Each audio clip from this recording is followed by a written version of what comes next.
বলে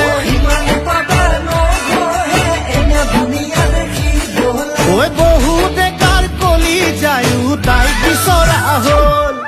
ফুলোতে ফুলিল